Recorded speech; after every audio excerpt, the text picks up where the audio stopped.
Hi everyone, welcome to Interesting Investments. Today we're going to take a look into Apple. How is it currently performing and where it could be going? As a disclaimer, I do own Apple. I try to keep my biases to a minimum, but the possibility is always there. And luckily for all of us, Apple just recently had its earnings report, so we're going to be getting into a little bit of that as well.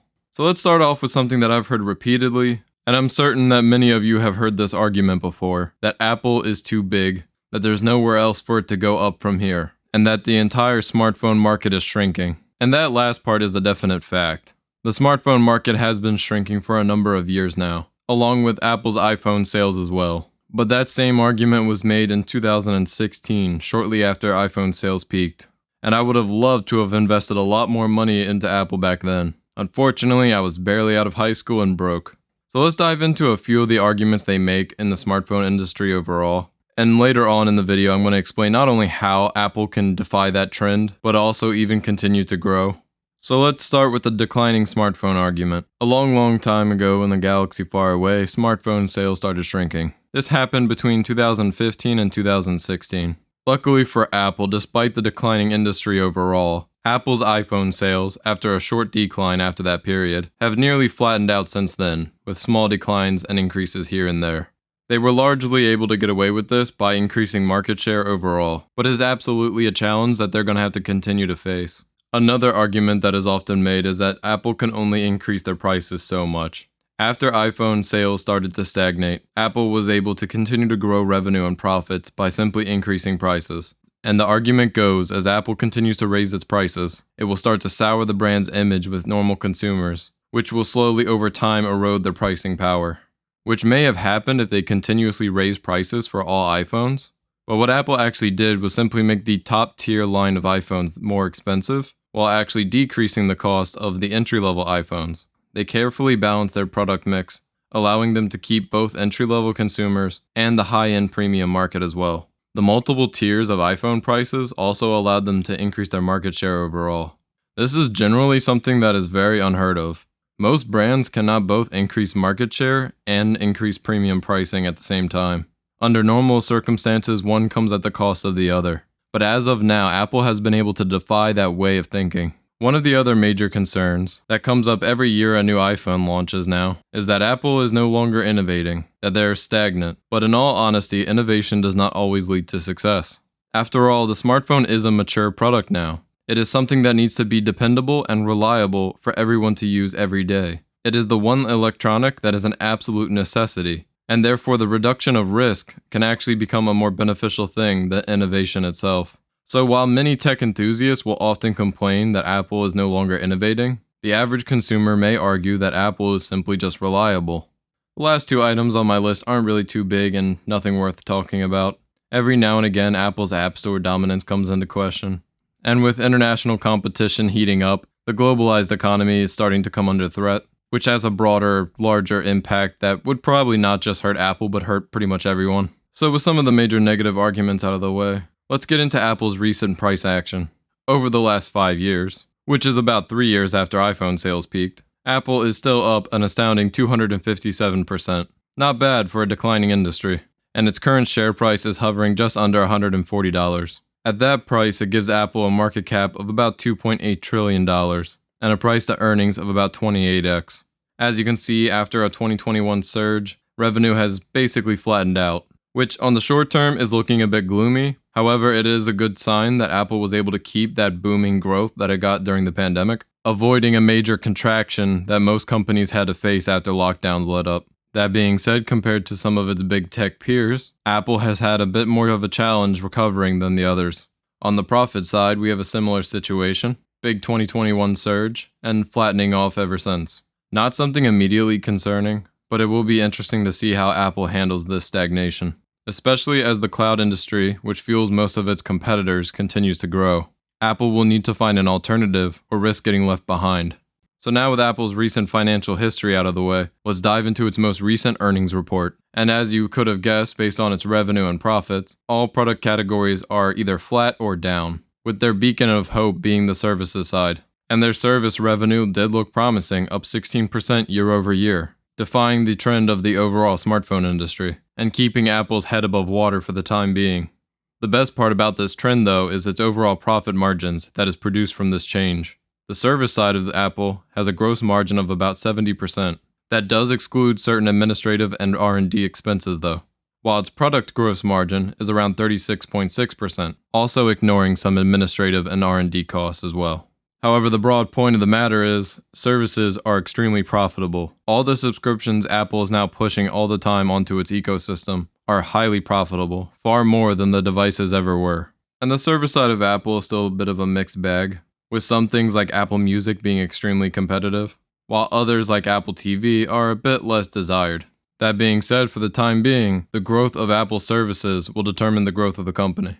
And the last major thing that they mentioned in the earnings report is about the Vision Pro headset, Apple's newest product announcement and probably its biggest innovation since the iPhone, with its future success still undetermined, however. But Tim Cook did think it was worth mentioning that developers are currently working on new apps for the system, and being a new platform, it's crucial that it has actual applications to use at launch, which is something that has plagued the industry ever since conception.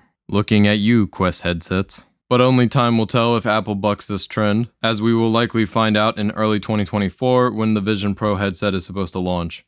So Apple is a bit of a mixed bag when it comes to investment, because it's facing quite the challenge in its primary industry, while also trying to reinvent itself, from product maker to service ecosystem. So let's get a bit of a recap of that ecosystem, and see where Apple can go from here. As you can see here, product sales still make up the vast majority of Apple's income, with the iPhone alone bringing twice as much revenue as the next category, that being the services division at $22 billion compared to the iPhone's $43 billion. So despite the services side having twice the profits, which definitely boosts its overall influence within Apple, Apple still has a lot to go before it becomes a true service or subscription-based company. That being said, services is growing at double-digit percentages, while the product markets are stagnating at best and declining at worst. And on the services side, Apple has definitely broadened its portfolio with products. Music, TV, news, arcade, cloud, fitness, and obviously the big boy, the App Store. And like I mentioned earlier in the video, not all these services are created equal. While Apple Music is definitely competitive within the industry, Apple TV has had trouble gaining any traction. And the App Store commission that Apple takes still makes up a large portion of this portfolio, which is also the category most at risk of government regulation. Probably not an immediate concern, but something worth noting. So while Apple Services is not only growing, it is also extremely profitable. But Apple doesn't exist in a vacuum after all. So let's take a look at the competition overall. As you can see in this chart, which is iOS versus Android on the mobile phone market, despite the declining of the industry overall and the stagnation of smartphones' innovation, Apple has gradually increased its market share of the smartphone industry, something that has allowed them to defy the shrinking industry overall, and something that all of its Android competitors have not been able to duplicate. While as of now the growth is still gradual and incremental, this allows Apple to maintain its dominance in the industry overall, and increasing its competitive advantage, as other smartphone makers are pushed out in the declining market. As the industry consolidates, there will be fewer and fewer options for consumers moving forward. In the long term, this will definitely benefit Apple overall. As smartphones are still a necessity in everyone's pocket, it is unlikely that the decline will last forever. It'll find a stagnation point where it goes no lower, and basically flattens off from there. This leads us into the biggest question we have for Apple so far, not only as a consumer, but also as an investor. Where does Apple go from here? It is pretty obvious that Apple will continue to focus on its services. It is extremely profitable, and is still growing at a strong rate. While they have a lot more work to do, it is something relatively reliable that they have tangible results from now. So I'm not going to go into it anymore, and it's something that most analysts are already aware of. So that takes us into the obvious one, the Vision Pro headset.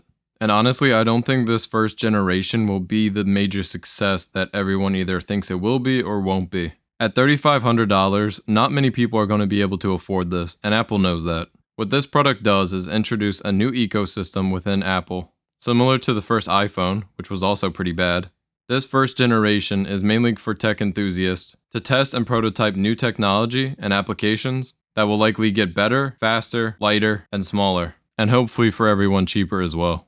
This will be an additional product that you pair up with a MacBook and with an iPhone. It is not likely to be a standalone accessory. As is with all Apple products, it is part of the ecosystem. That being said, a few things are still a bit unclear about this product, primarily the direction it will be going in. Is it gaming? Is it cinema? Is it FaceTime? All of the above? general computing, MacBook replacement, iPad replacement, iPhone replacement? Will there be a smaller one in the future? Will there be a glasses only version? Very big questions that the people at Apple have not told the public yet. But that being said, a new product is very good for generating excitement. Not to mention, I think this will help bring Apple into the home a bit more. Traditionally, home devices are either by AI assistants, like Amazon's Alexa or Google's Voice. That or is dominated by Fire Sticks, Xboxes, and PlayStations. This, along with the Apple TV, could be a good combination for Apple getting into everyone's living room. And if some of the technology can shrink itself down over time into wearable sunglasses, I think that'll be a big game changer at that point. Especially paired up with AirPods and the iPhone, would be a mobile unit that nobody could compete with. And the other big industry I see Apple leaning into, although it hasn't dived in completely yet, is gaming. If you've been paying attention to the product launches recently, gaming has been in all of them now. Something that Apple rarely ever talked about besides app games is now something they bring up at every single product launch. Whether that be the Apple TV in your living room, the iPhone with ray tracing, the entire Mac lineup now with ray tracing, and likely soon to also be in the iPads. And I think this is reinforced by multiple things. Not only is Apple adding hardware-enabled ray tracing, which isn't important in itself, but it's the fact that Apple is actually paying attention to this industry for once. For the Apple TV, they sent a PlayStation controller with the testing kits, intending that they want people to play more intensive games on their devices, and not just iPhone app games. And I think what Apple is really going for right now is Steam. In a few generations, everyone will upgrade their phones, their MacBooks, and their iPads, their Apple TV, and then possibly also their Vision Pro headset. And then without even knowing, every device they now own will be a gaming console. So if Apple actually allocates enough time and energy into this, in just a handful of years, they could be a major competitor to Steam. And I think Steam is what they're going for here, because they collect 30% of every transaction and game on their store, just like Apple does on the App Store. And Apple wants a bigger slice of that broader pie. And then possibly with future ambitions, taking on the likes of Xbox and PlayStation. And while a lot of PC enthusiasts will definitely not make the switch, a lot of average consumers and the broader market overall will accidentally fall into it. So if Apple continues this silent encroachment into gaming, I think in a handful of years, Apple might find itself to be one of the biggest gaming players in the market. And people will be surprised how it happened so quickly. Like I said, in roughly 4 to 6 years, everyone will upgrade their MacBook and their iPhones and all their devices. So why would the average person go out to buy a specific gaming console or go out to buy an expensive PC just for gaming when they can already look at the one they already have and just instantly start gaming off of that? Not to mention for gaming performance, you need to control the CPU, the GPU, and the memory speeds, all of which is under Apple's control in their A and M series chips. So is Apple a sleeping gaming juggernaut? Or am I just blowing hot air at something that doesn't exist yet? Let me know what you all think in the comments below. And if you like the content we make, please like, subscribe, and keep watching Interesting Investments.